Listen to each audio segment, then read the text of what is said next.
Yesu akitembea njiani akielekea Yerusalemu, pale akiwa kati ya Samaria na Galilaya.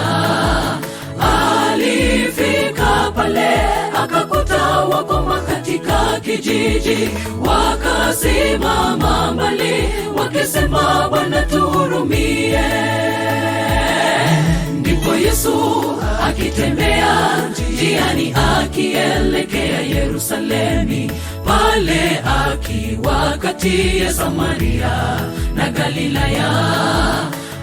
Alifika pale akakuta wakoma katika kijiji, wakasimama mbali wakisema, Bwana tuhurumie.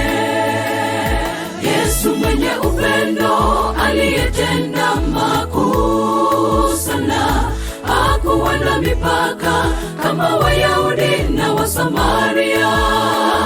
Nini kilicho kigumu kinachomshinda Mungu wetu? Aliwaponya wakoma. Mungu wetu ni mponya wanaosimama mbali kwa ajili ya dhambi. Yeye alishinda dhambi, hakika atatushindia.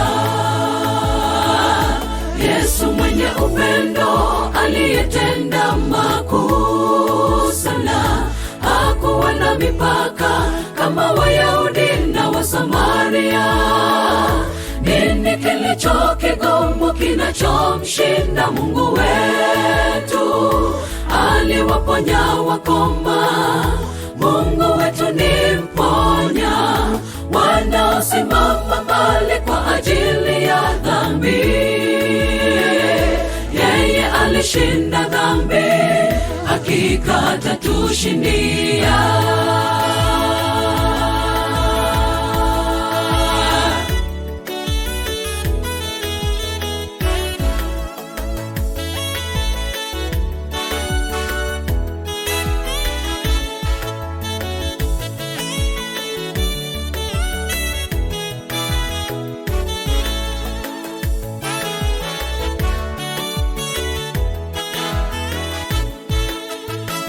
Neneni mkajionyeshe kwa makuhani. Ikawa ndipo wakienda walitakasika.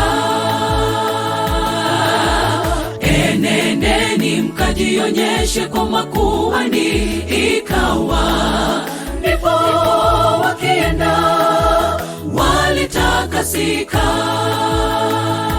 Yesu mwenye upendo aliyetenda makuu sana, hakuwa na mipaka kama Wayahudi na Wasamaria.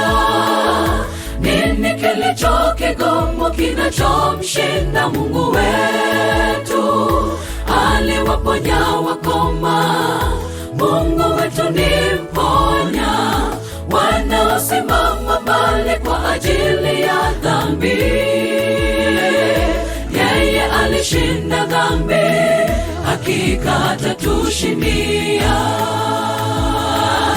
Yesu mwenye upendo aliyetenda makuu sana, hakuwa na mipaka kama Wayahudi na Wasamaria. Nini kilicho kigumu kinachomshinda Mungu wetu? Aliwaponya wakoma. Mungu wetu ni mponya wanaosimama mbali kwa ajili ya dhambi. Yeye alishinda dhambi, hakika atatushindia. Yesu mwenye upendo aliyetenda makuu sana, hakuwa na mipaka kama Wayahudi na Wasamaria. Nini kilicho kigumu kinachomshinda Mungu wetu? Aliwaponya wakoma. Mungu wetu ni mponya wanaosimama mbali kwa ajili ya dhambi. Yeye alishinda dhambi, hakika atatushindia.